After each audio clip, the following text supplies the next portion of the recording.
My name is Jessica Gordon-Nembhard. I'm chair of the Department of Africana Studies and actually director of the McNair Achievement Program. And in a minute, I'm going to introduce my colleague, who's your speaker for tonight. But I wanted to first let you know that this is sort of our inaugural Latinx series between the two departments, Africana Studies and Latin American and Latino Studies.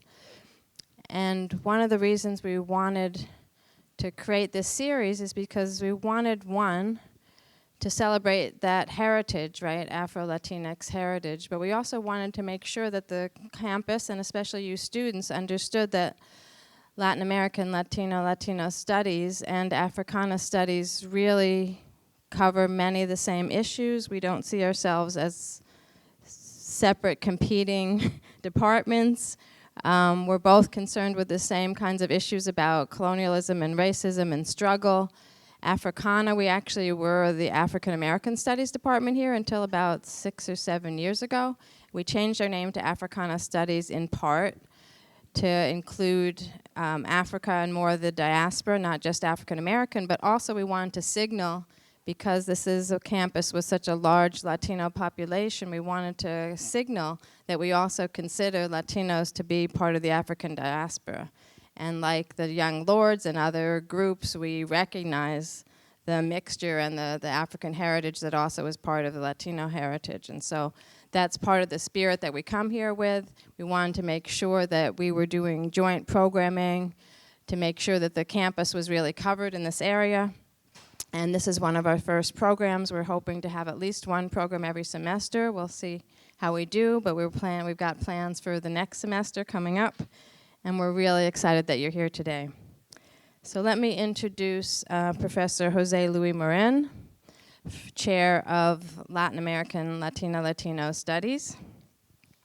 He's a JD from New York University, a BA from Columbia University.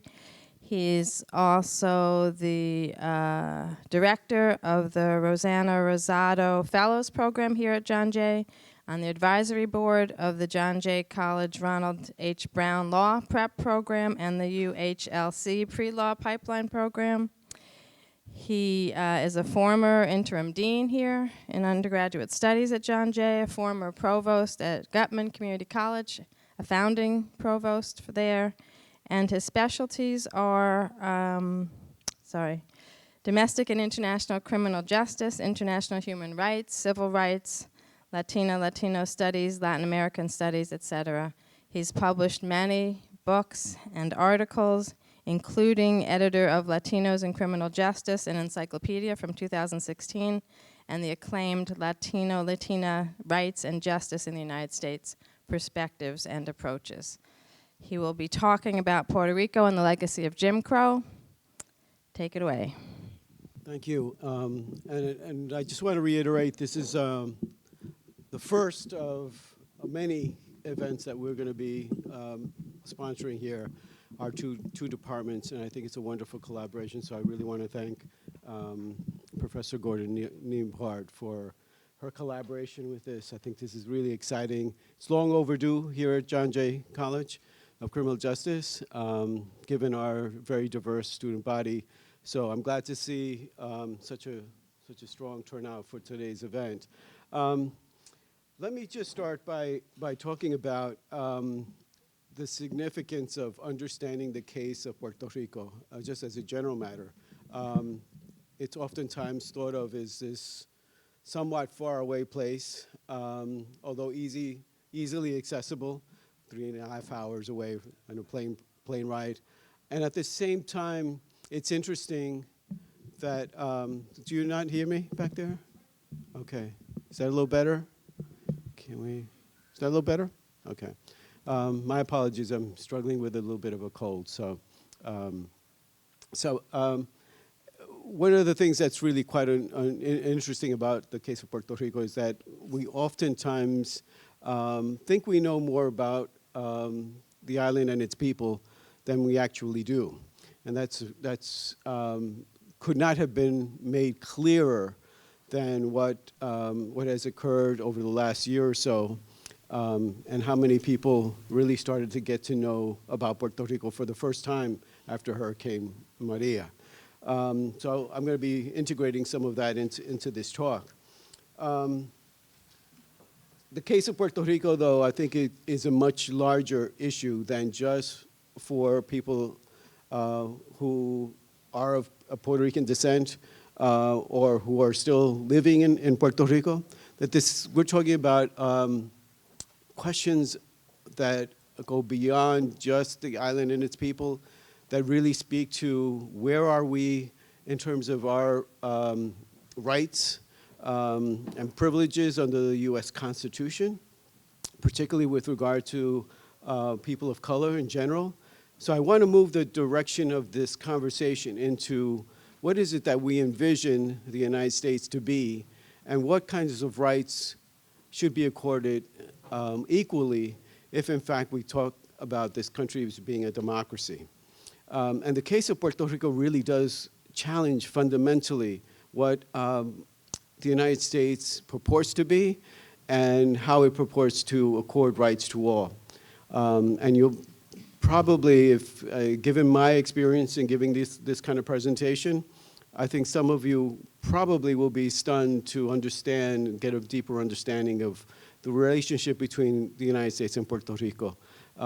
How historically there's been a severe deprivation of rights, and how that continues and is continuing to be justified under US constitutional provisions, which is probably the most disturbing of what I'm going to talk about this evening. So with that being said, the title of this presentation is the Puerto Rico and the Legacy of Jim Crow.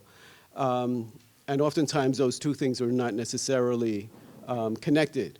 But it's specifically connected here because there is a real tie, a real close tie to that legacy of Jim Crow. And more specifically, the legacy of US Supreme Court decisions that live on in ways that we thought was long overturned. So that being said, the goals of this presentation is to look at the role of race in particular, and how it continues to define the relationship between the United States and Puerto Rico, and more specifically, the Supreme Court decisions that have defined Puerto Ricans as racially other, as different and separate from US citizens. And we'll talk about citizenship as we go through this presentation. In essence, how the Constitution has been interpreted in a way to maintain colonies while pretending that the United States doesn't have colonies. And that'll become clear as I go through the presentation. This presentation also is a way of trying to provide you with sort of a legal and historical framework without getting too bogged down in some of the legal nuances. But it's sort of really fundamental to know a little bit about the law and how that plays out with Puerto Rico, because Puerto Rico, the case of Puerto Rico, can be very, very confusing, as I'll mention in a little bit. And how looking at US Supreme Court cases, past and present, have actually helped reinforce rather than diminish a colonial relationship. And I'll explain that as well. And then examining what are the implications for the case of Puerto Rico. What does it actually mean for the United States in the 21st century to actually be in possession of a colony, or colonies actually, because there's more than one. So we'll talk about that as we go through the rest of the presentations. Let me just, again, maybe it's just a lawyer in me talking about caveats and giving disclaimers and the like, but this is a discussion that unfortunately is very new to a lot of people. The historical, political, economic, social, cultural dimensions are not things that people are familiar with. In fact, I would say in many respects, even the people of Puerto Rico have oftentimes been denied their own sense of history and identity because of the colonial relationships. We're talking about Puerto Rico having been colonized twice over European Spanish colonialism, and then the United States after 1898 taking over where the Spanish left off. And so how the United States has dealt with or has manifested its own form of colonialism in Puerto Rico has in many ways been through obfuscation, through a series of attempts to mask what is actually a colonial relationship. So we hear about things like a Commonwealth, and isn't Puerto Rico a Commonwealth? And so what does that actually mean when we start using these terms? Aren't Puerto Ricans U.S. citizens? So what are they complaining about? Don't they have rights as U.S. citizens? And you will find out, if you don't already know, they don't have many rights under the U.S. Constitution. Isn't Puerto Rico a part of the United States already? And to the surprise of a lot of people in a technical sense, no. It belongs to the United States, but it is not a part of the United States. And that is where some of this sort of legal gymnastics comes in, these ways in which the Supreme Court has tried to talk about Puerto Rico as something other than belonging, and other than part of Puerto Rico, part of the United States. That Puerto Rico belongs to the United States, but not is part of the United States. Allows the U.S. Congress to actually be able to govern and create rights and diminish rights as it seems fit, which is in essence a colonial relationship. So the case of Puerto Rico then creates a lot of dilemmas for people because we think we know what that's like, and oftentimes are finding ourselves not even being vaguely close to understanding the case of Puerto Rico.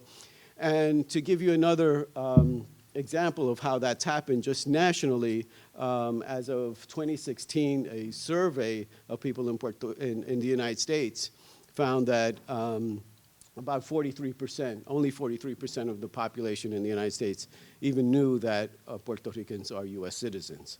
So that sort of gives you a sense of how unfamiliar people are of the case of Puerto Rico overall.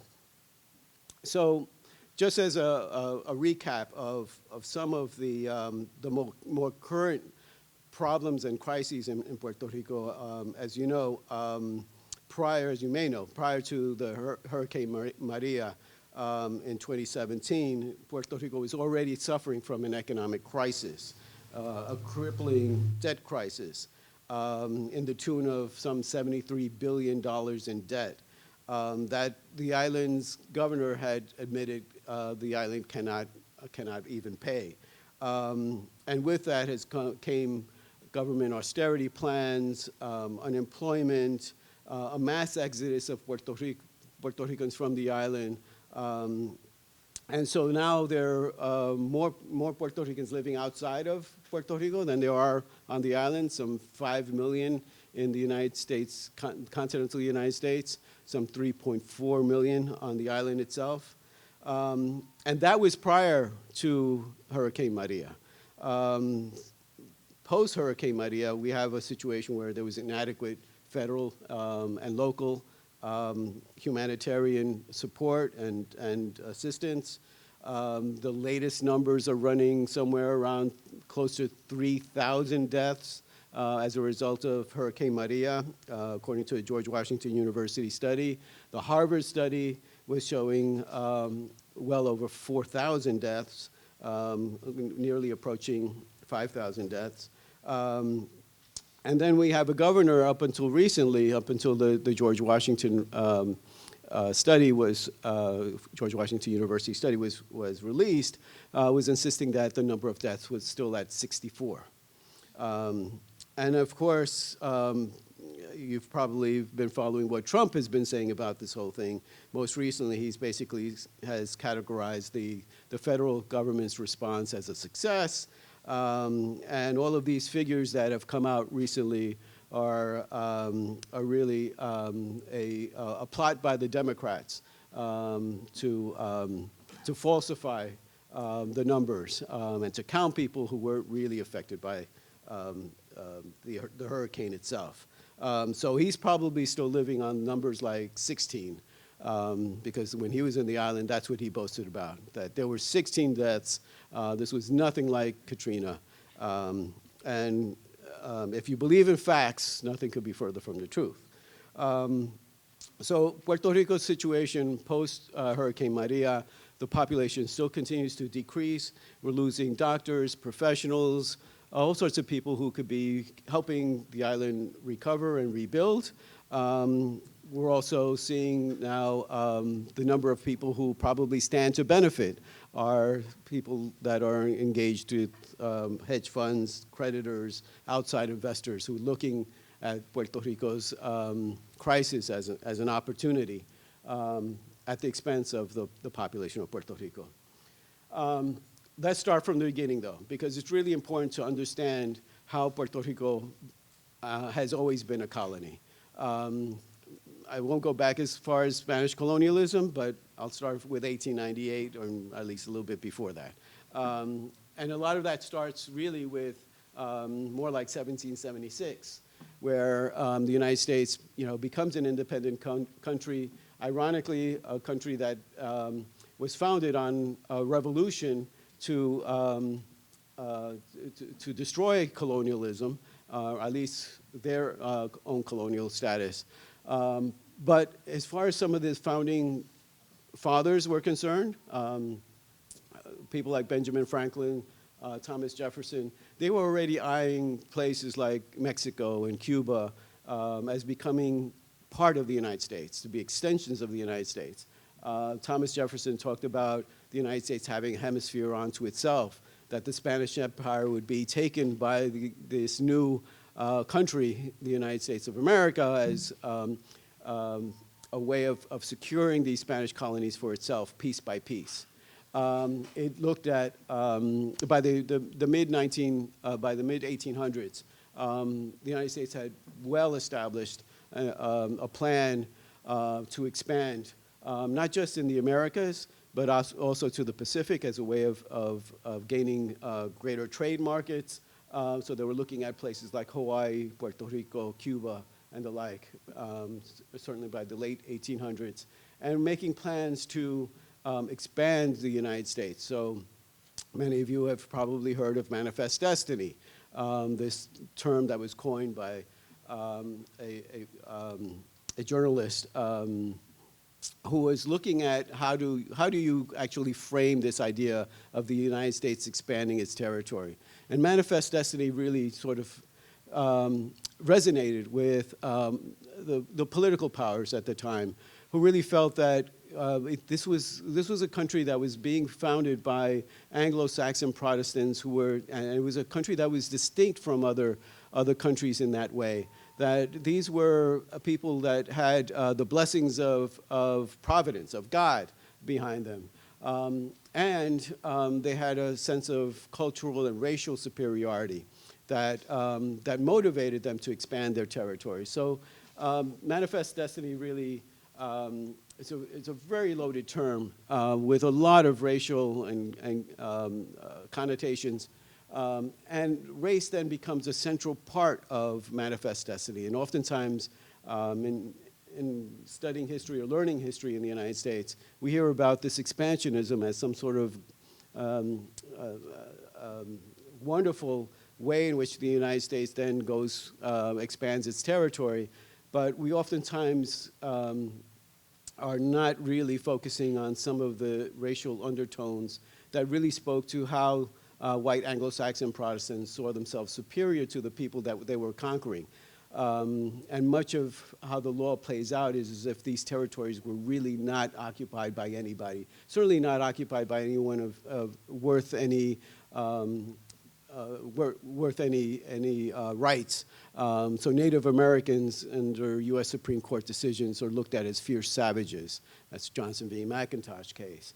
So how the United States then is able to justify its conquest of territories going westward and going south to Latin America becomes really quite important as part of this idea of manifest destiny, the justification of expanding its territory in ways that really spoke to minimizing the rights and values of other people that were already living in those territories, Mexico being a case in point. How Mexicans were being looked at as a mongrel race is something that really is part and parcel of how the United States was able to justify by 1848 the conquest of half of Mexico. And the people living in those territories, and the systematic ways in which it treated the people living in those territories, the Mexicans in those territories, in a way that was not equal, in a way that was discriminatory, because the whole purpose of Manifest Destiny was to conquer those lands and take those lands from the people that were actually living there, similar to what had happened with Native Americans. And it was done by waging war. I mean, we need to understand that war was the vehicle, war was the way in which the West was won, whether we were talking about fighting wars against Native Americans or Mexicans or the Spaniards in terms of the expansion by 1898. This was reflected in the popular media at the time. This is a cartoon from 1899, somewhat a year after the United States acquires Puerto Rico, Cuba, Philippines, Guam in its war against Spain. And Hawaii is annexed in 1898 as well. And those are the figures. You probably can't see it quite well from where you're seated. But those are the ugly children in the front of the classroom here, with Uncle Sam being sort of the person that's putting the classroom into order. And if you can see, there's a globe there. So it's conveying this idea that here the United States was expanding globally. It was becoming a power. And in many ways, it was competing with the other colonial powers of the day. The French, who colonized parts of Africa and Asia in the name of civilization, or the British, who talked about colonizing because it was the white man's burden. The United States spoke of it as expanding democracy. That was the way in which they couched what they were up to. But in many ways, it was very racially charged. It was about how do we conquer other lands and other peoples for purposes of U.S. Global economic interests. And so this cartoon, which is entitled School Begins, is a way of sort of conveying the lessons that that Uncle Sam learned. And the blackboard in the back of the classroom really talks about this idea that the consent of the government is fine, but not when it comes to people like this, right? People who are non-white. They should be subjugated. They should be put in line. And so you see also in this classroom setting an African American depicted there on the left-hand side, washing the window. The Asian is outside of the classroom. This is a signal that this is someone who is uneducable. And the Native American is there with a book upside down, right? I mean, it's obviously derogatory, but this was actually very typical of the political cartoons at the time. The major newspapers were running political cartoons of this type. This is the Cincinnati Post. And so the line of sort of infantile-like, ugly figures represent Puerto Rico, Cuba, the Philippines, the island nations that were conquered by the United States as part of its war with Spain.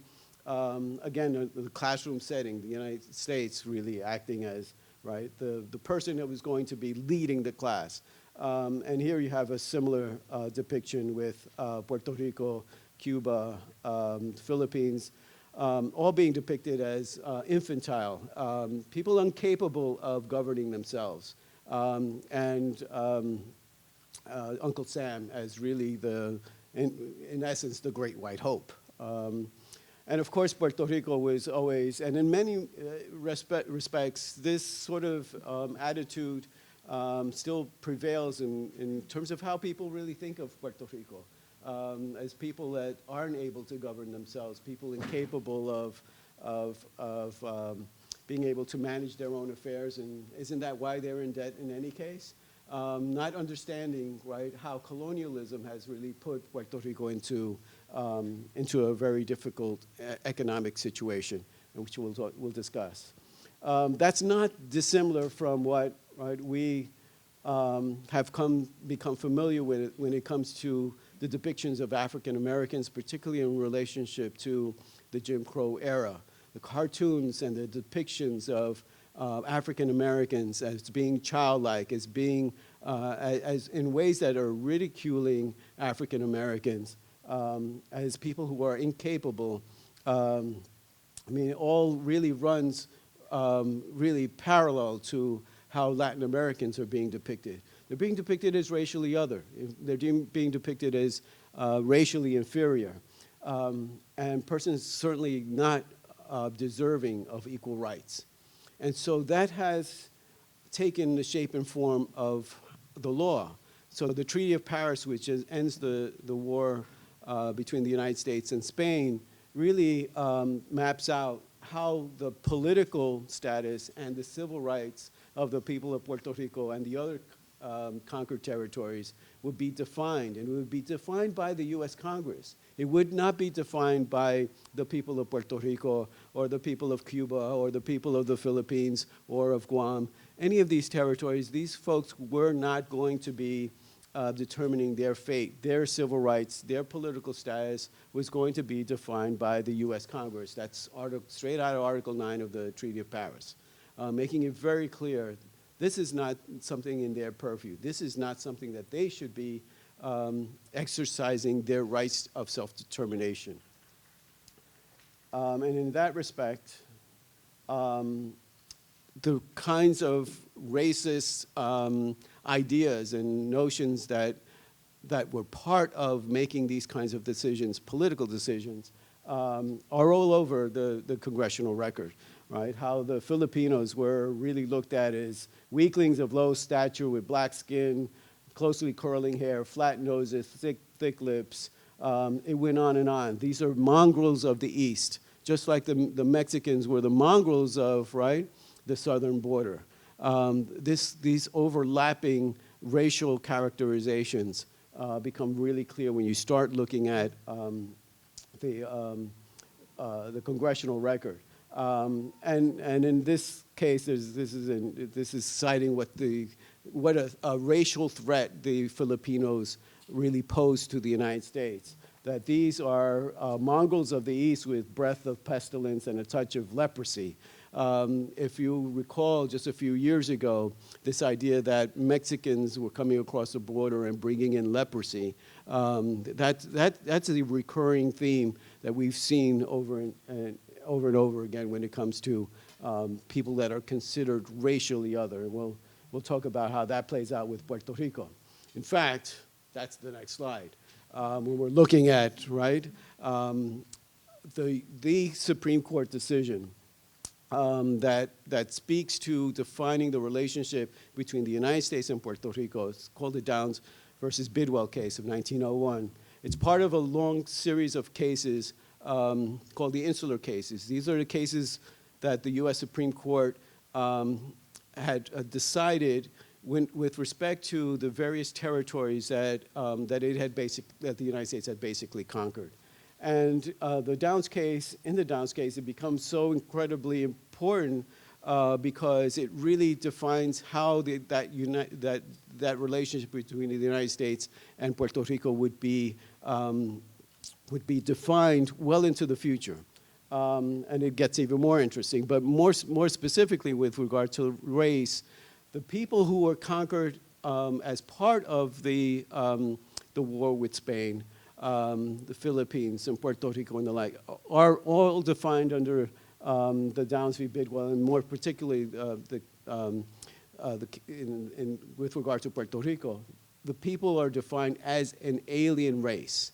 And these are alien races who cannot possibly be given the blessings of a free government under the Constitution. And so if you then take the logical extension. If these are inferior races, alien races, how can you possibly accord them equal rights? So the Downs v. Bidwell case, the Supreme Court really concocts a legal doctrine that didn't exist before. But it was a way of trying to figure out, well, how do we manage controlling this population without actually giving them rights? And so they separated some of the territories into these two categories. One category with those territories that were considered incorporated territories, territories that would become states of the United States eventually. And that included places like Hawaii. The population, the indigenous Hawaiian population, had pretty much been in collapse, being exposed to disease and conquest by the Europeans since the late 1700s. So the United States had no problems looking at that population and that territory as a territory that would eventually become a state of the United States.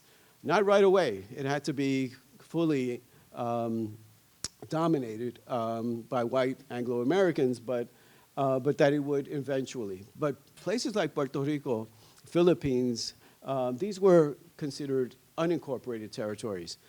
These are not people that we can give full rights to. These were people and territories that we would consider belonging to but not a part of. Because if they were a part of the United States, then people in Puerto Rico would have to be given full rights.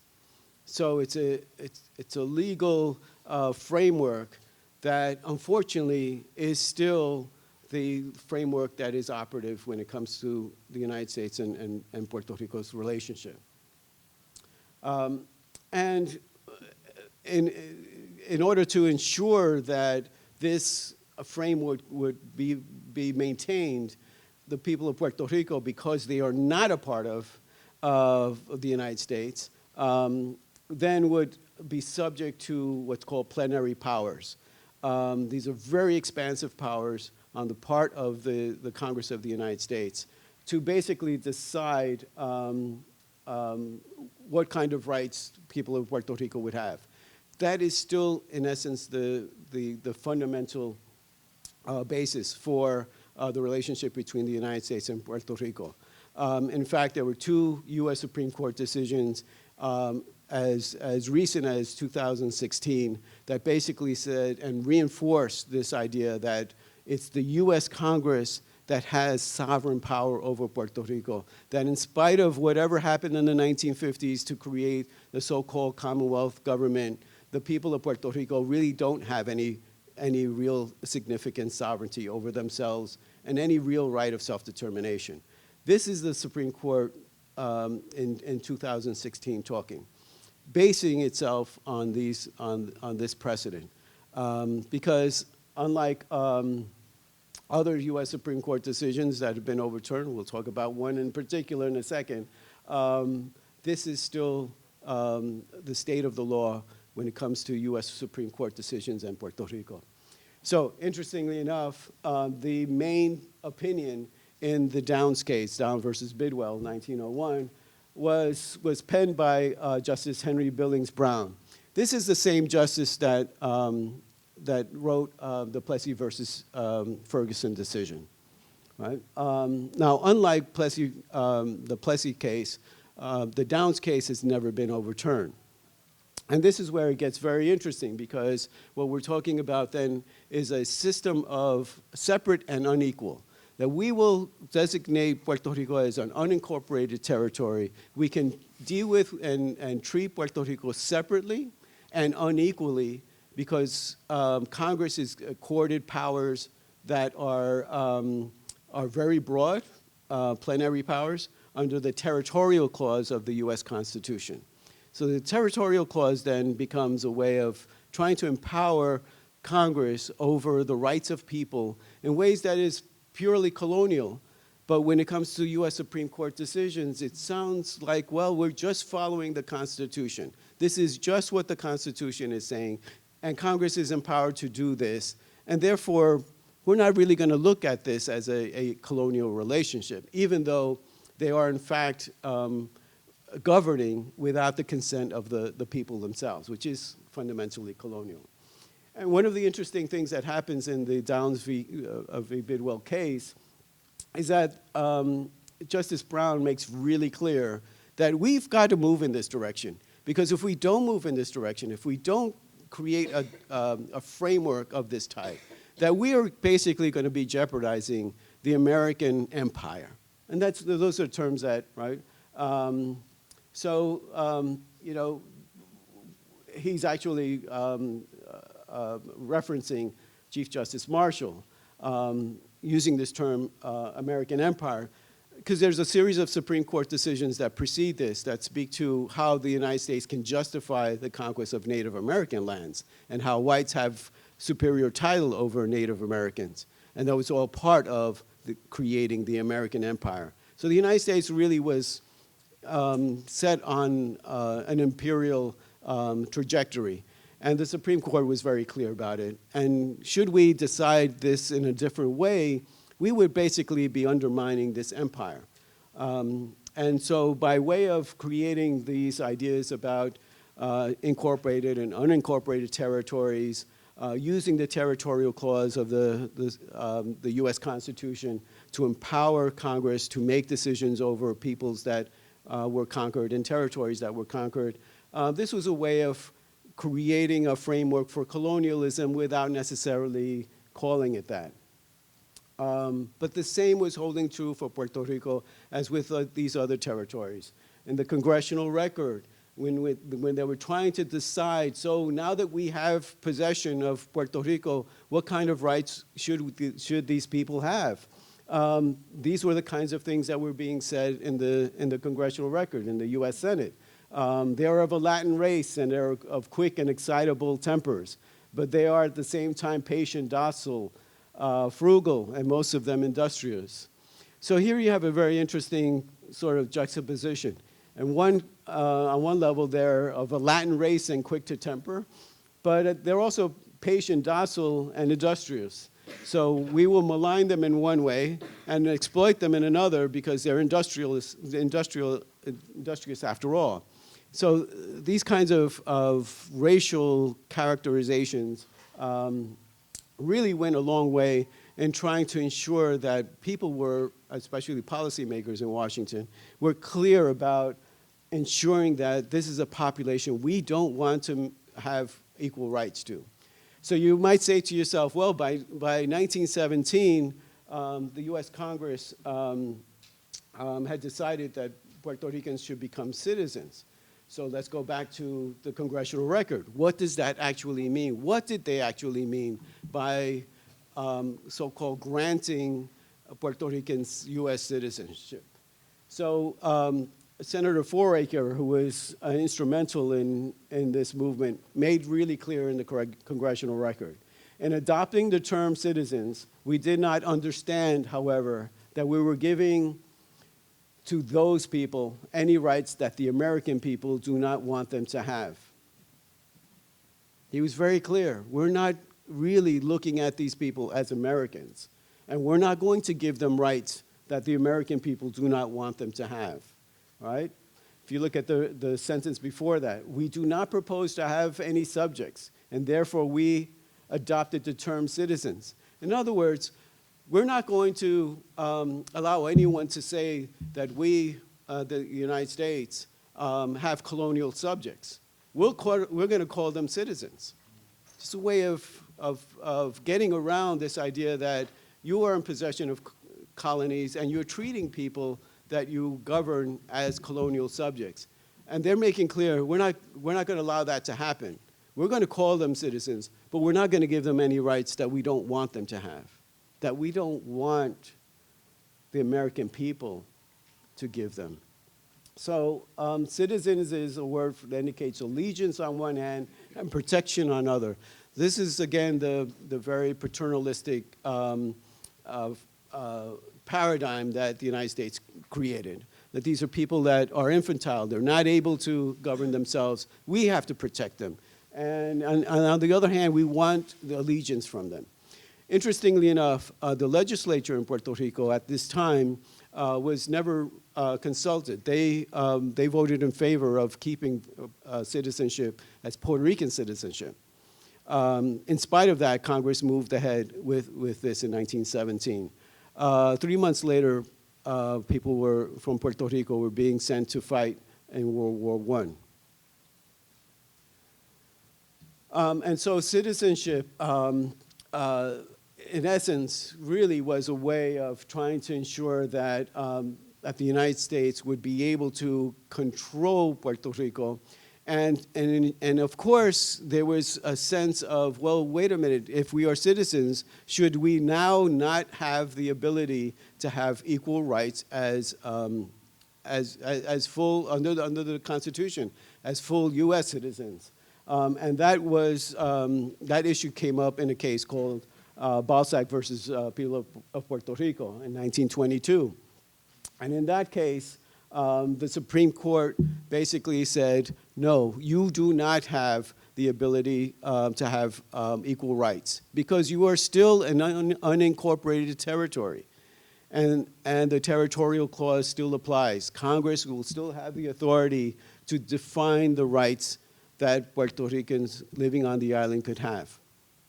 So what happens now is that those rights are being defined in a territorial way. So people moving from Puerto Rico to the United States, because they're already US citizens, it becomes difficult to deny them rights as full citizens in the United States.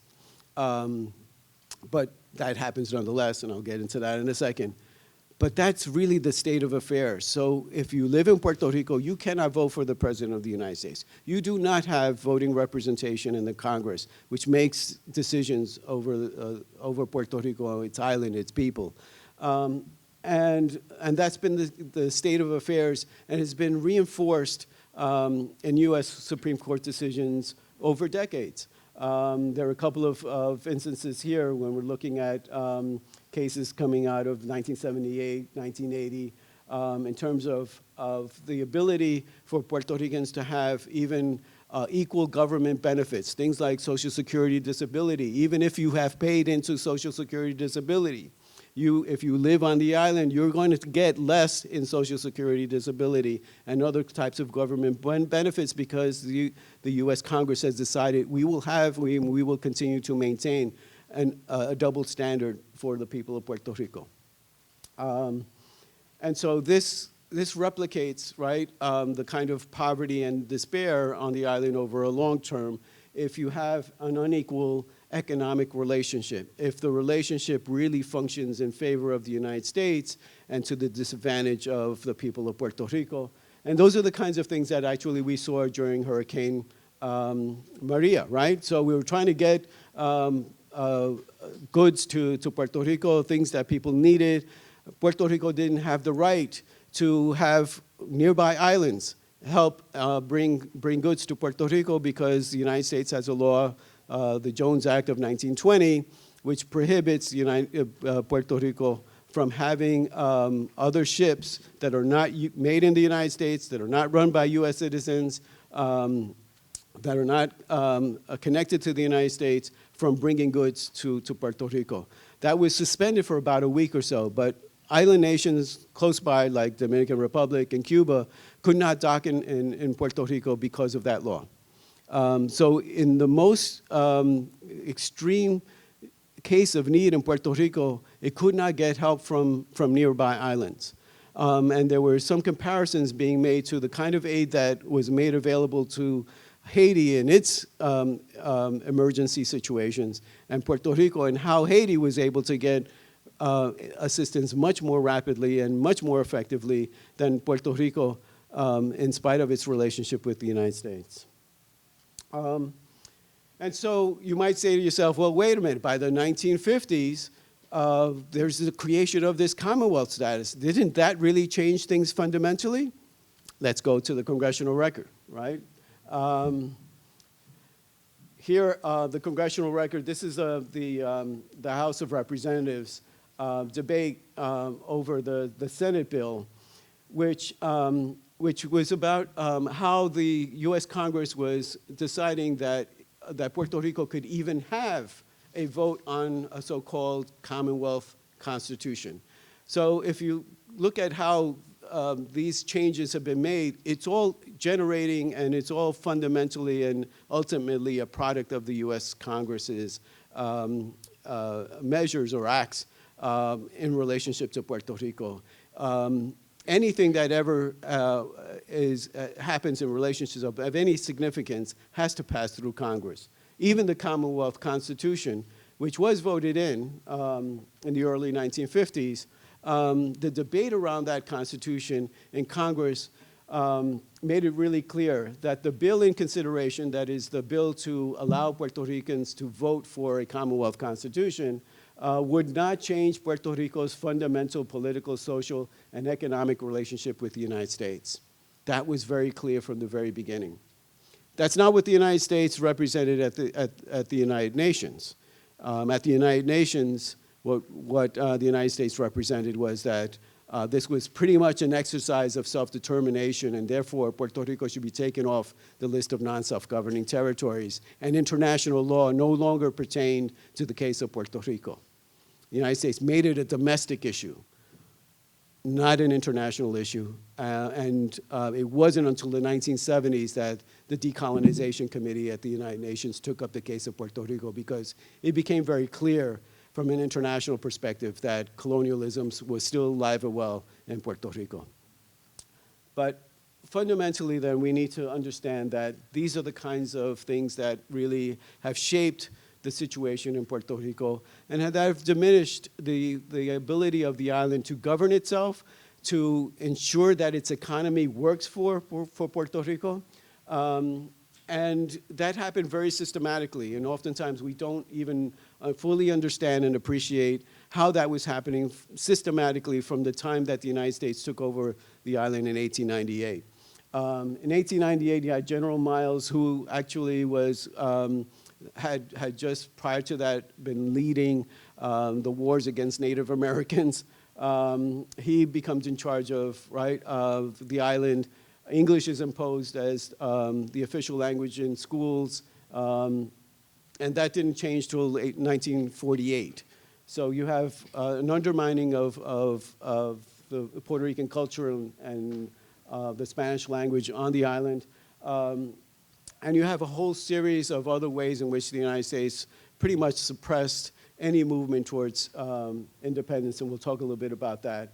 From a gag law that was in effect at one point, government surveillance, subversive lists, loss of employment, anything that could be done against people who advocated independence was pretty much done in Puerto Rico. And so today, US laws that apply to Puerto Rico do not receive the consent of the people of Puerto Rico. There's only one non-voting member in Congress who, without a vote, you basically don't have much power at all. Congress pretty much makes these decisions because there is no vote for either the US president or representation in Congress. The territory of Puerto Rico has been used for military purposes without any compensation for the use of land, bombings in Culebra and Vieques, and the contamination that still exists there. The island hasn't been ever really compensated in any real way for damage done to the island or its people. Trade, maritime, immigration, monetary policy, just about anything of real significance is really controlled by the United States. So under those circumstances, you don't have an island that governs itself. The Commonwealth status provided for a minimum amount of self-government, but it's limited to really local matters and not many of the most important economic aspects of the island. Congress still exercises plenary powers, this very broad power to govern Puerto Rico. And with regard to the current situation, economic situation, it's important to understand that Puerto Rico is in such a severe economic situation because it does not have the power to declare bankruptcy itself. Unlike states of the United States and other entities in the United States where you can sort of restructure your debt, Puerto Rico has not been able to do that. One of the cases that went to the Supreme Court was, in fact, a case in which Puerto Rico attempted to enact a law so that it could restructure its debt, take control over that situation, and was struck down by the Supreme Court because it was decided that Puerto Rico does not have sovereignty rights of its own, that sovereignty rests with Congress, and therefore only Congress can provide a remedy for Puerto Rico's fiscal crisis. I can go on about this, but one of the books that has been published on it, and much has been written about Puerto Rico's colonial status, but one of them that really, I think, probably has struck a chord with a lot of people is a book called Puerto Rico, The Trials of the Oldest Colony in the World. This was published by Yale University, and it was authored by José Trias Monge. He was one of the architects of the Commonwealth status, and this was published somewhat close to near his death. And he basically confesses that the Commonwealth status was really a failure, and that the status of Puerto Rico really continues to be that of a colony. And this is just a quote from this book. There is no known non-colonial relationship in the present world where one people exercises such vast, almost unbounded power over the government of another. And it really speaks to where Puerto Rico really stands in relationship to the United States even today.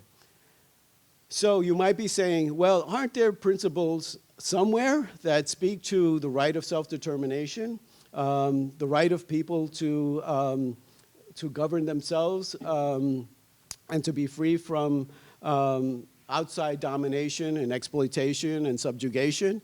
Well, yes, and there's an entity called the United Nations, and post-World War II, the United Nations set out a series of efforts to help the process of decolonizing much of the world.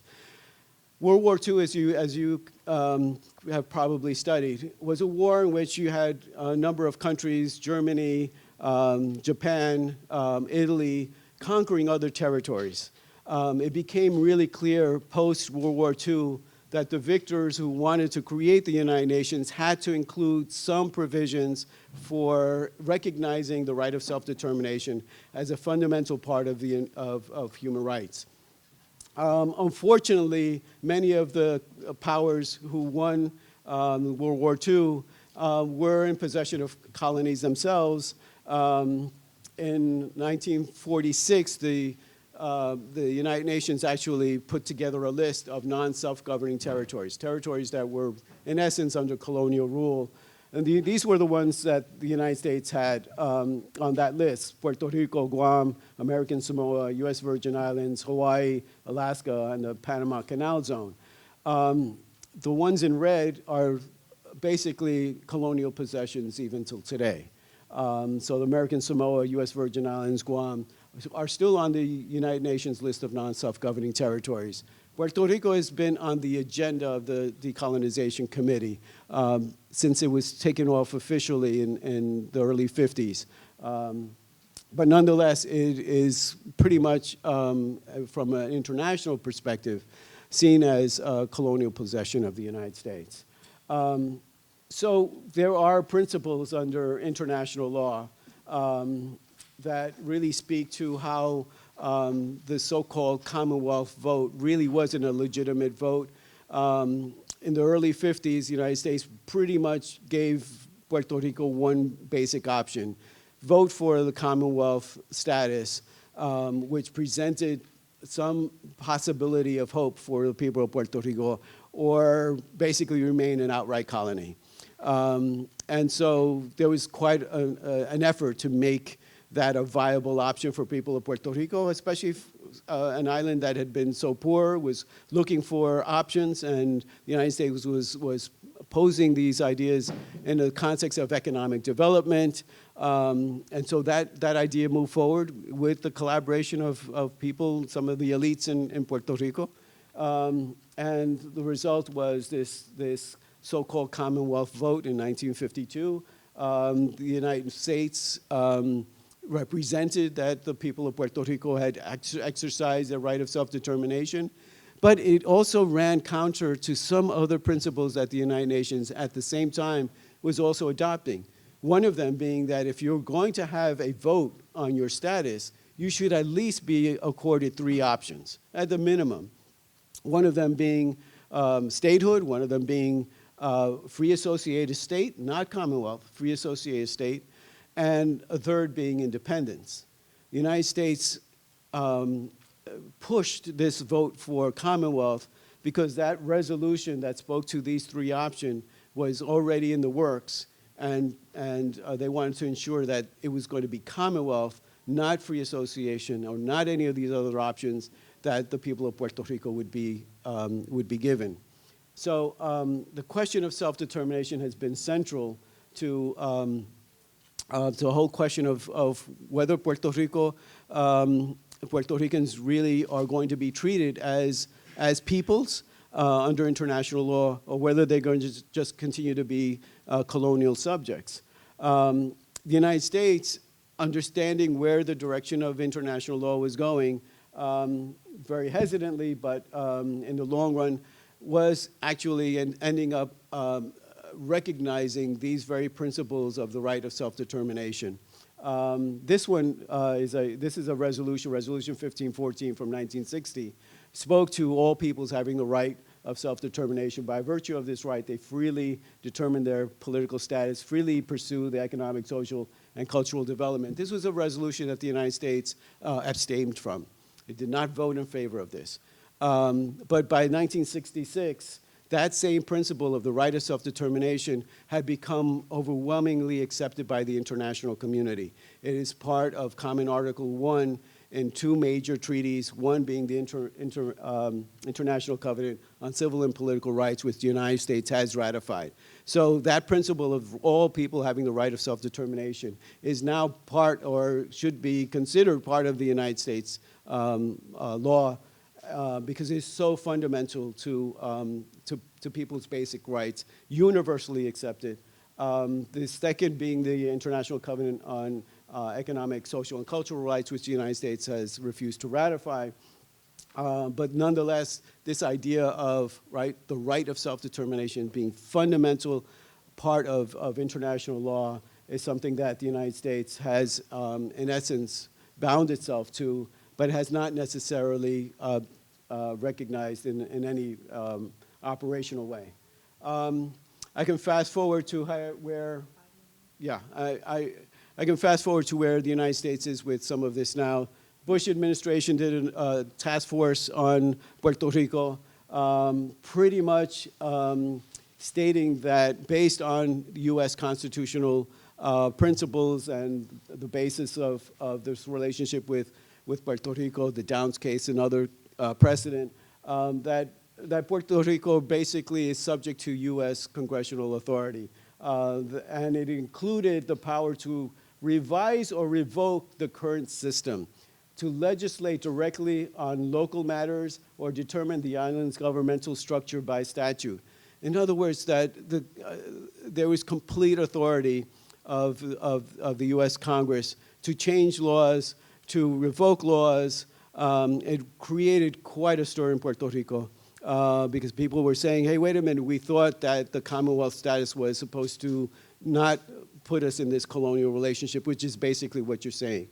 Unfortunately, President Obama's task force on Puerto Rico was not much better.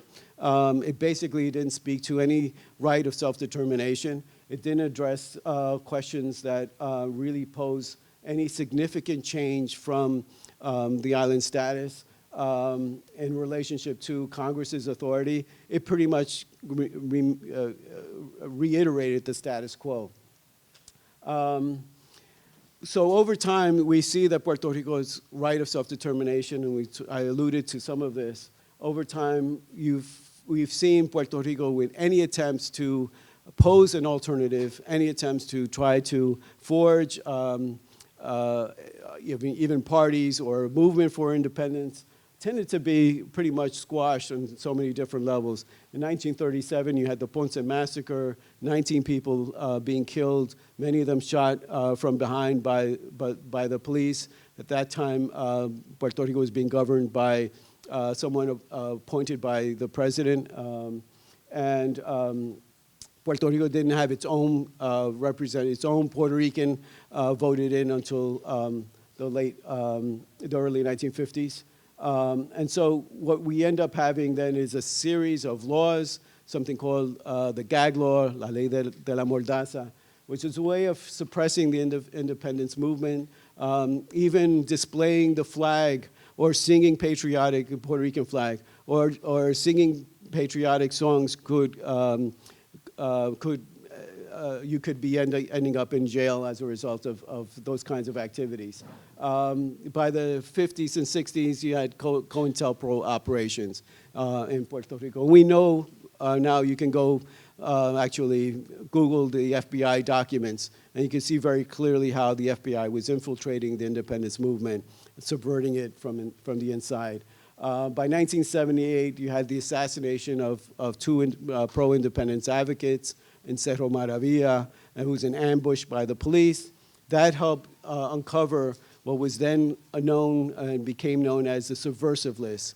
Files and lists of people, just about anyone who was ever even suspected of being pro-independence. Files were being opened on them, and it included famous artists, musicians, athletes, you name it. If your car happens to have a Puerto Rican flag bumper sticker, your license plate could end up in a file in Puerto Rico. So this was known as las carpetas, the files that were being kept on anybody who was suspected of being pro-independence, and by being pro-independence, that automatically made you a subversive. So I can go on about this, but the current situation obviously is a very dire one. The economic situation in particular is especially difficult because of the relationship with the United States. And in particular, we have a situation where the debt crisis is being managed by something that's called PROMESA, Puerto Rico Oversight, Management, and Economic Stability Act. This was what Congress enacted and President Obama signed into law to create, in essence, a fiscal board to oversee the economic debt crisis in Puerto Rico. The major problem with it is that none of it really speaks to economic development of the island. It's primarily focused on ensuring that the creditors get paid. Even the Puerto Rico Constitution, which again the United States approved of and had final say over, ensures that general debt is paid before basic necessities of people on the island, like housing, education, healthcare. So the island has been hamstrung by this situation. And the PROMESA Fiscal Oversight Board pretty much has veto power over anything that the government can say. They can override what the governor or the government may want to happen in terms of economic development, because its first and primary priority is to ensure that the creditors are paid. So resolving Puerto Rico's colonial conundrum is quite a complicated one. We can talk a little bit more about that. Obviously, there are different options. People have been talking about statehood. Other people thinking, well, maybe this is the time to rethink how does Puerto Rico become independent. Commonwealth pretty much has been deemed a failure. Even the pro-Commonwealth party is talking about enhanced Commonwealth or something closer to free association. That's something that we can talk. But in essence, what we're looking at is how the United States has ensured that Puerto Rico is looked at as a domestic problem, not as an issue of people's rights of self-determination as defined under international law. And it raises some very interesting questions about, right, from the very beginning, how is it that the United States decides to allow colonialism to exist within its legal framework, within a framework that is supposed to be democratic. So interestingly enough, even in the Downs case, Justice John Marshall Harlan says, how could this be consistent with the spirit and the genius of the Constitution? So in his dissent, he's raising this question. He was also the justice that dissented in Plessy versus Ferguson, and likened the Plessy decision to the Dred Scott case, which is also very interesting because if you remember, the Dred Scott case was about whether somebody who is of African descent could actually be accorded equal citizenship rights. And here we have a case where Puerto Ricans are not being accorded equal citizenship rights under a framework in which they were defined in 1901 as an alien race. So what are the implications? And this is my last slide, I promise. What are the implications for this? Well, the question then becomes, as a matter of justice and equality, whether the case of Puerto Rico is just simply a problem for those people, or is it our problem? In other words, what does this actually mean for the United States to be holding colonies in the 21st century? Is that where we want to be? Is that the democracy that we purport to say that we are? So there's some serious questions about whether the United States is actually living up to even its own democratic principles. But it also raises other serious questions about whether people of color are subject to ongoing second-class status, especially when we're looking at the rights of citizens. The birthright citizenship under the 14th Amendment is under attack by the right. They want to create an amendment to the 14th Amendment to abolish birthright citizenship. What does that mean for people of color? Whose citizenship would be most likely questioned should such a thing happen? Voter suppression law, gerrymandering, purges of voter rolls, other forms of suppressing a fundamental right like the right to vote. I think it's implicated by some of the things that are happening with Puerto Ricans, people who are actually being denied the right to vote for the president, being denied the right to have representation in Congress, meaningful representation in Congress. And in what ways are African Americans, Latinos, Native Americans, and other people of color still subject to a system of separate and unequal? Let's look at the school system and how segregated it is now, even compared to 1954, right? And in many instances, including here in New York, we have one of the most segregated school systems in the country. So in what ways are we still maintaining a separate and unequal system in the United States? And that holds true for housing and healthcare and employment opportunities. In what ways is the U.S. Constitution falling short of guaranteeing the rights for all people when we're talking about a highly racialized colonial framework for Puerto Rico, or whether we're talking about the territorial clause as basically operating as a way of justifying congressional control over the people of Puerto Rico, or whether we're talking about the 13th Amendment, right, and how that has served as a linchpin for inequality in the criminal justice system, or for that matter, the Electoral College, right, which in many ways is a relic of, right, the compromise with slave states in the founding of the United States. So I want to open up those questions because I think the case of Puerto Rico goes beyond just the people of Puerto Rico. I think it says something about who the United States, or what the United States really, how is the United States going to define itself? Is it going to define itself as really standing up for equal rights and democracy, or will we continue to sustain inequality by way of using or sustaining and maintaining ways in which the Constitution is not fully realizing those values? So I want to open up that question as part of the discussion.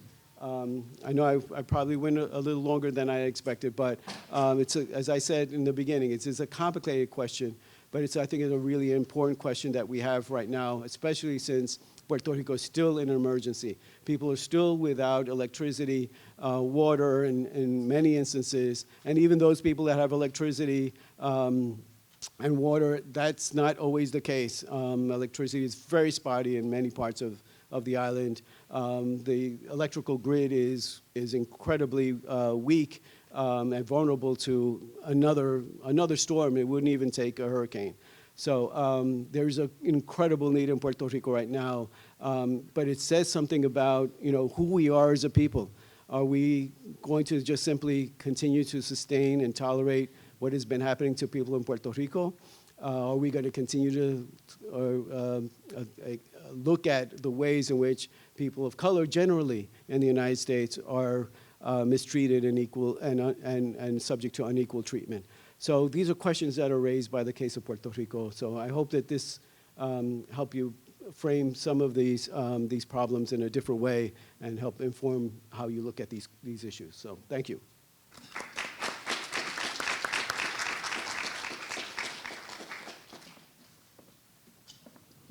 That was a comprehensive, clear, and very well-documented presentation. Let's give Professor Morin another round.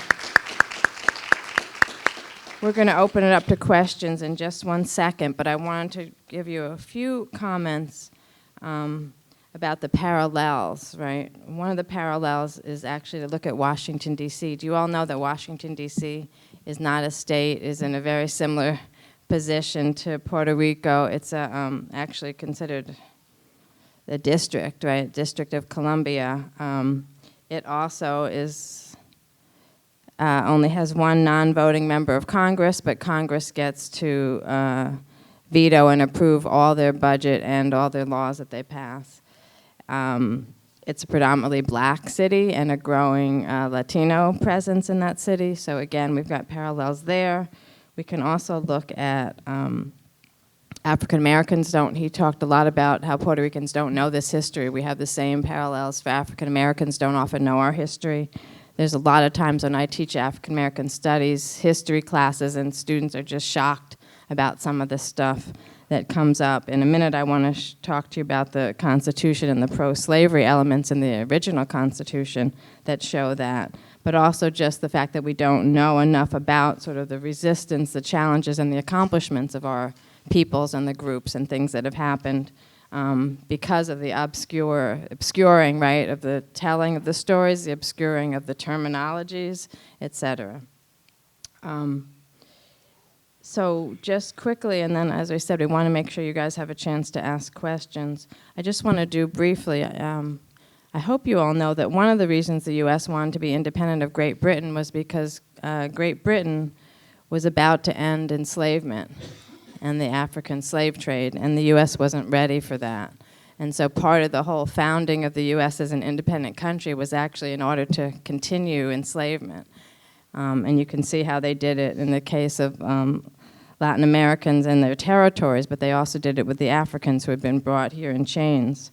And so when you look at the U.S. Constitution, the original U.S. Constitution had 4 major places where they actually promoted and maintained enslavement and slavery.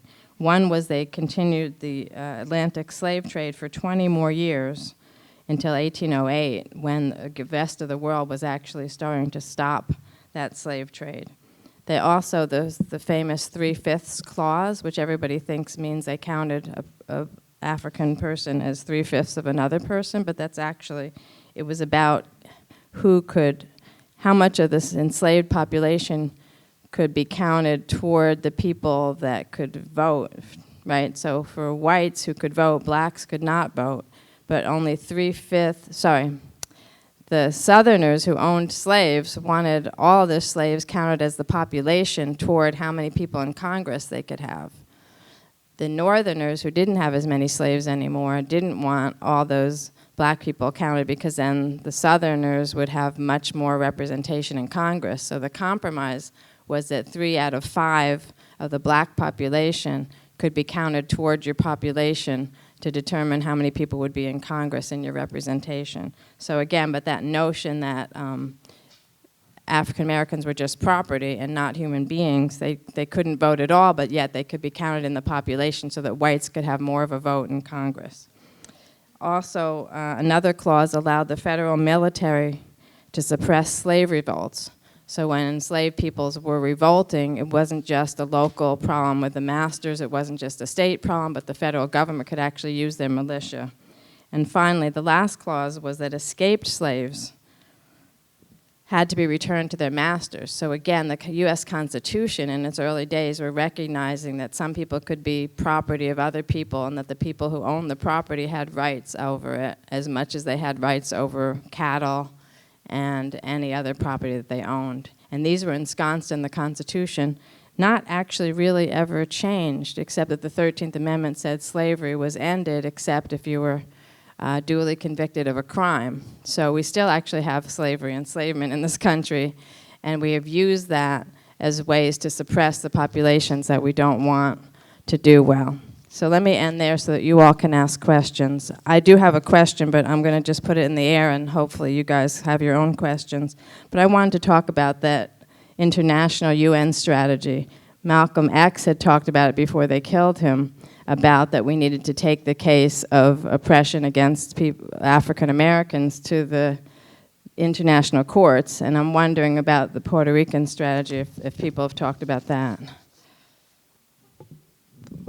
So since the 1970s, there was a real push to, at the United Nations, to recognize that the right of self-determination of Puerto Rico was still valid and true, and the UN Decolonization Committee, which was empowered under Resolution 1514 of 1960 to realize how to decolonize the many colonial possessions around the world, and to ensure that the rights of people who are colonized can come about through a mechanisms of decolonization, took up that agenda and has continued to reinforce the idea that the right of self-determination of Puerto Rico still exists, and they've passed resolutions basically every year. Now, you don't hear about them, but they happen the hearings happen here at the United Nations in New York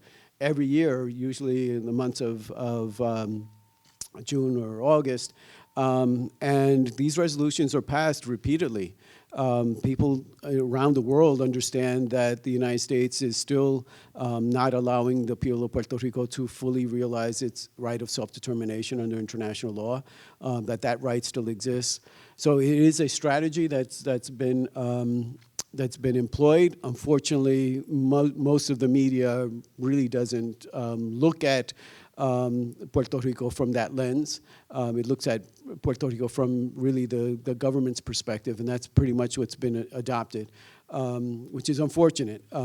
Even the Democratic Party, most recently, there's some people in the Democratic Party talking about, well, let's just make it a state for purposes of being able to get more votes for Democrats. They're looking at it from purely their own political ends. Never mind, why don't we, think about providing the people of Puerto Rico with a real, valid exercise of self-determination in accordance with international rules. So people will say, well, isn't it difficult or isn't it impossible for people of Puerto Rico to even imagine themselves as independents? But what international law has actually done is to put together procedures by which people can become independent. You don't do it from one day to the next. You would follow a process of education, of a transitional period for a number of years, because if an island nation has been colonized, it has to be able to then come about, has to build certain economic and other types of infrastructure. So, there are ways in which this has already been talked about and thought about, and there's resolutions that speak to a process for decolonization.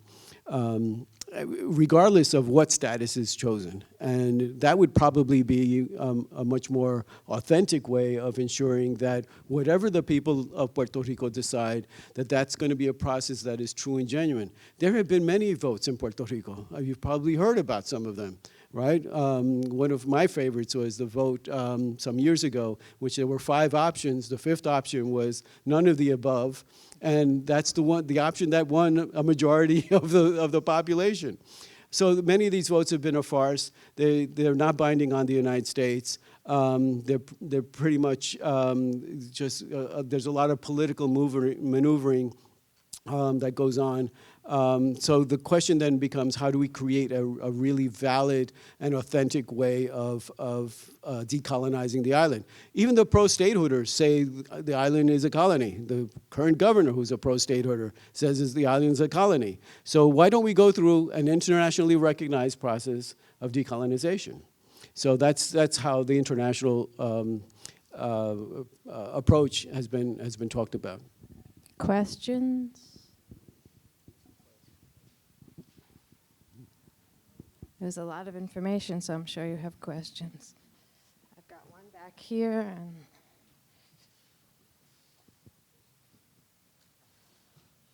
it's important that you use the microphone because this is being taped. So hello, I will absolutely use this. Can we just give a hand to Professor Morin and Professor Gordon-Nembhard for organizing and presenting the information and creating a space that we can learn about histories that, whether they might be our own and they might not be our own, relate to our daily lived experiences. Like, as a CUNY alumni myself, I'm super grateful. I didn't get to go to meetings like this and discussions and learn about this information, so I'm just happy to be a part of it. I guess my questions/comments tend to be more focused around the ways in which the experiences of Puerto Ricans and African Americans, and I guess, but more importantly, the ways in which the experience of peoples of African descent link Puerto Ricans and Americans. And that it was a question that I myself, in my, growing up, I am Black and Puerto Rican, right? I'm Afro-Latino. It was something that I struggled with because it was like, if I'm Black, then I need to connect with an experience that is African American. But if I'm Puerto Rican, then I need to connect with an experience that is mostly Hispanohablante, right, Spanish speaking, and situates itself in the island. But neither one was true for me. And history was kind of the thing that opened me up and freed me.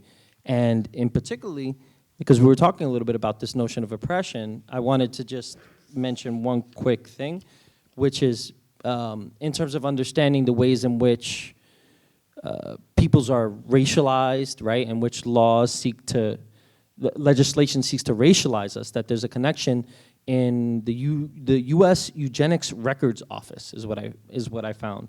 And that from the year 1907 to 1933, this a gentleman by the name of Harry Laughlin was in charge of the Model Eugenical Sterilization Program, which was about sterilization, mandatory sterilization of people who were considered socially inadequate. And that spread across not just 30 states within the continental United States, but Puerto Rico and other territories. And that othering and racialization and the ways in which the state seeks to operate on that, it tends to uniform and balance out and affect us similarly, in that there are ways in which we are connected that move beyond continental affinities or racial affinities in particular ways that I think are important to discuss. So I'd be curious about more the connections between Puerto Ricans and African Americans and the law. So I can go on and on about how the experiences of Latinos and African Americans really run parallel. Case in point is the forced sterilization of women in Puerto Rico. At one point, about a third of women of childbearing age in Puerto Rico were systematically sterilized, oftentimes under circumstances in which they were either coerced or misled into having the operation, which they would call la operación. They thought it would be reversible. They were told all sorts of kinds of things. and that's very common with the African American experience with sterilization in the United States, or for that matter, with Native Americans and other people of color, and it was part of that larger eugenics types of thinking and operations. The women of Puerto Rico were being experimented on when the pill, contraceptive pill, was being developed. The pharmaceuticals were experimenting or testing out the contraceptive pill on Puerto Rican women before they wanted to market it out to the general public. I mean, when you think about the Tuskegee, experiments, syphilis experiments, it's always populations that are vulnerable, populations of people of color that have been subjected to these types of experiments and treatment. Take the case of the separation of children from their families, from slavery to what we see now with the separation of people from Latin America and who are trying to seek asylum in the United States. The parallels run incredibly close. I happen to also do a lot of work with indigenous populations. Before coming to John Jay, I spent nearly 3 years in Hawaii working on indigenous Hawaiian rights issues, and the parallels were incredibly similar. How the language and culture was being undermined in Hawaii post-1898, just like in Puerto Rico. And how indigenous populations, so the Cherokee Nation case, for example, another Supreme Court decision which defines Native peoples as domestic dependent nations, and how similar that is to the case of Puerto Rico, and how the case of Puerto Rico has been defined by the US government as a domestic matter, no longer an international matter, because it's one way of ensuring that the right of self-determination as recognized under international law could be subverted. So there's these parallels with other people of color, the struggles that we've engaged in over so many years. If you just dig, you don't even have to go that far to find these similarities. And it's important for us to understand that, because there's a lot that is done to try to divide us and to pit people of color against each other. And we need to be very clear about that agenda, particularly in this historical moment. There's a lot that's being done to try to divide us, and even among Latinos, to get Latinx communities thinking that, oh, those immigrants, we're not one of them, right? We're not one of those people that are trying to get in. And so it's very insidious, but it's a reality that has been with this country since its very founding. Yeah, I wanted to talk about the problem with dual identities that you mentioned. And,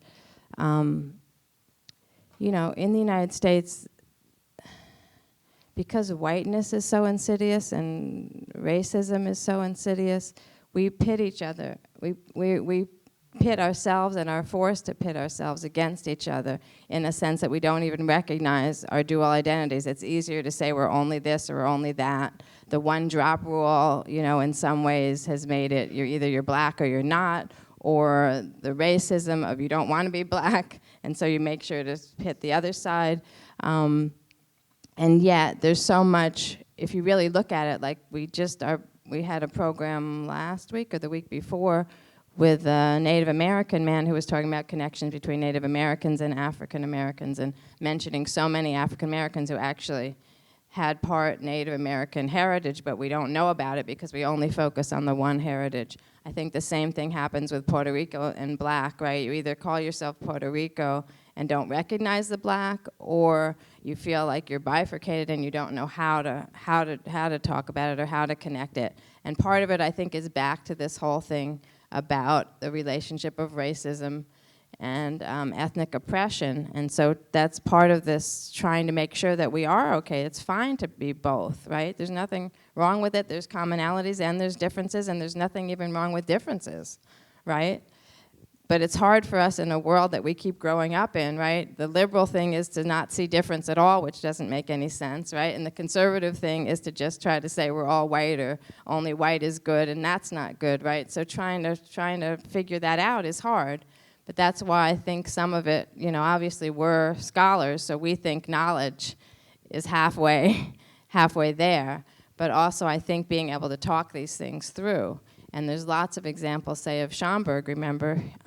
He considered himself Afro-Puerto Rican, set up the whole system at the library at the Schomburg Center and tried to make sure there was black and Puerto Rican stuff. It became more known as a black center of research, but that wasn't the initial point, and that wasn't the work that he did, but we don't really talk about that either. So I think, again, raising up the notions, and then also remembering that it's really about systemic and systems oppression and not about any of the individual groups that will help us to come together again more. Yeah, colonizers have done a great job, right? Yeah. So if you look like me and you speak Spanish, then you're not black. But if you speak French or English, you are. Doesn't make any sense. But anyway, Puerto Rico has been going through colonization for half a millennia. What's the difference between when the Spaniards colonized that island versus the U.S.? I don't know if you have that parallel off the top of your head, but you know, I know that, I don't know which was worse or better, but I just want to know the people of that are indigenous to that island, they've been going through a lot. And so, you know, what are some of the differences between the two types of colonization?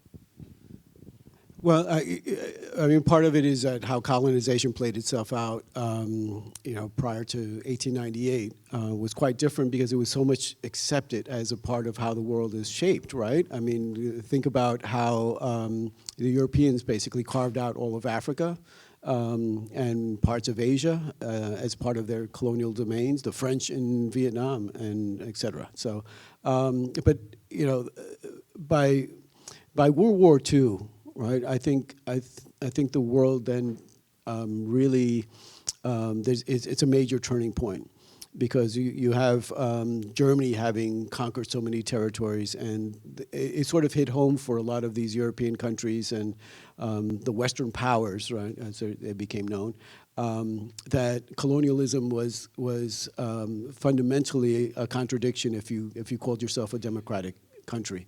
And there were, you know, countries like France were taken over and so on, and Britain was being attacked. So this idea of the right of self-determination really means something. Again, they still had colonies after World War II, but they had to, you know, sort of rethink how that would work. And there was a whole movement, and one of the achievements, I guess, of the United Nations was the process of decolonization that happened, particularly by the 1960s and onward. So, but Spain, interestingly enough, by 1897, had granted Puerto Rico autonomy. There was an autonomous charter in 1897 that accorded Puerto Rico more autonomy than it actually has under the relationship with the United States. As soon as the United States took over, that was all forgotten. It was as if it didn't mean anything, and Puerto Rico was treated as a colonial possession and was taken over, and so it's interesting that even as international law and the United States, as a result of the development of international law and human rights, and the right of self-determination becomes part of what we understand as part of fundamental human rights, we still have these contradictions that still prevail, and Puerto Rico is a particularly glaring one in relationship to the United States.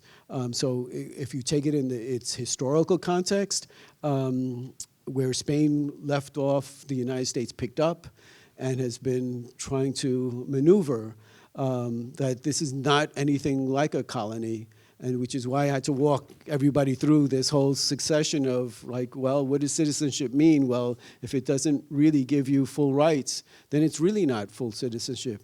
If you're called a Commonwealth, but you're treated like a colony, then what are we talking about other than colonialism by another name?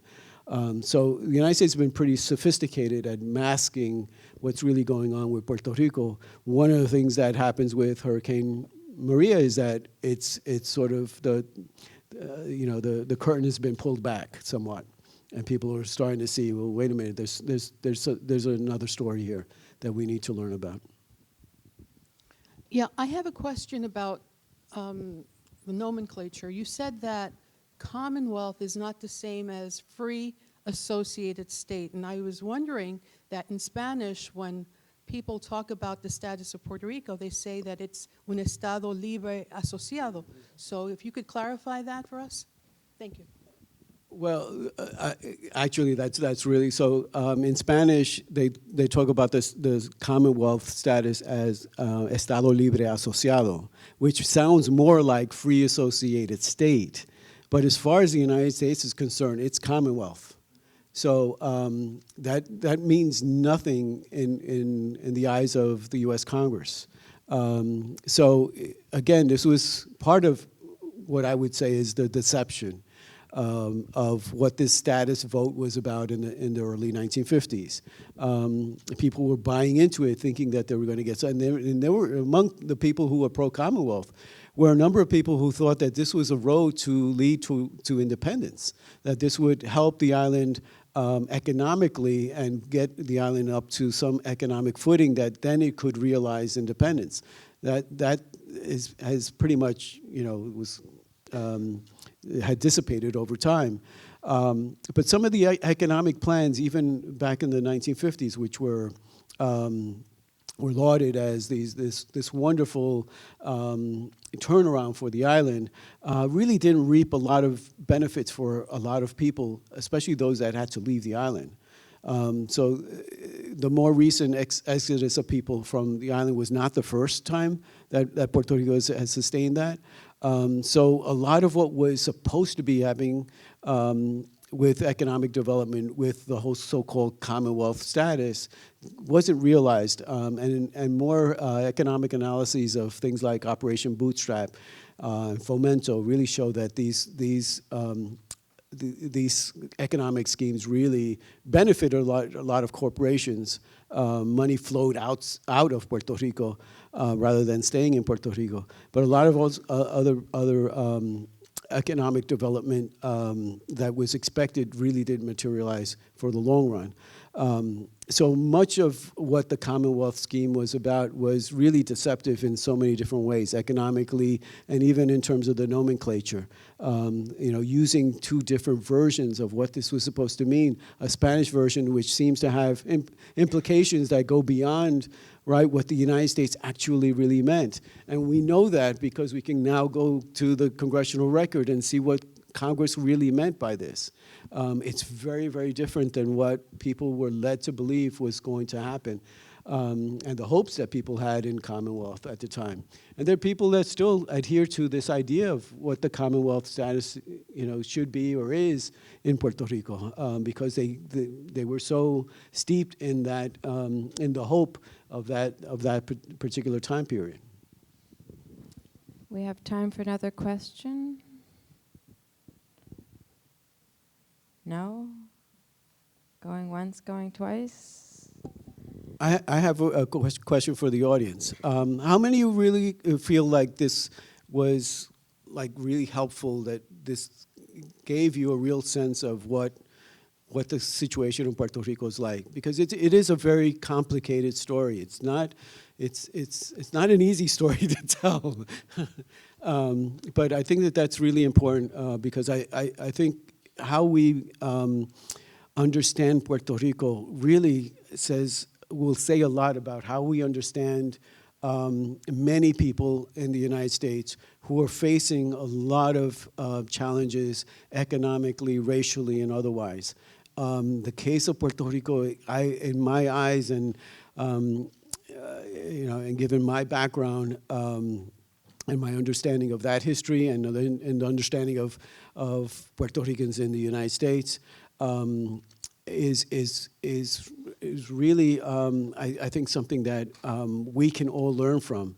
And it says a lot about the oppression and the struggles of a lot of other people. So I can't say enough about how important it is for Africana studies, Latin American, Latina, and Latino studies to be doing this. And I hope this is just the beginning of a lot more collaboration. I'm having a lot of students talk to me and say, look, I'm coming to terms with my identity as Afro-Dominican. How can we learn more about this?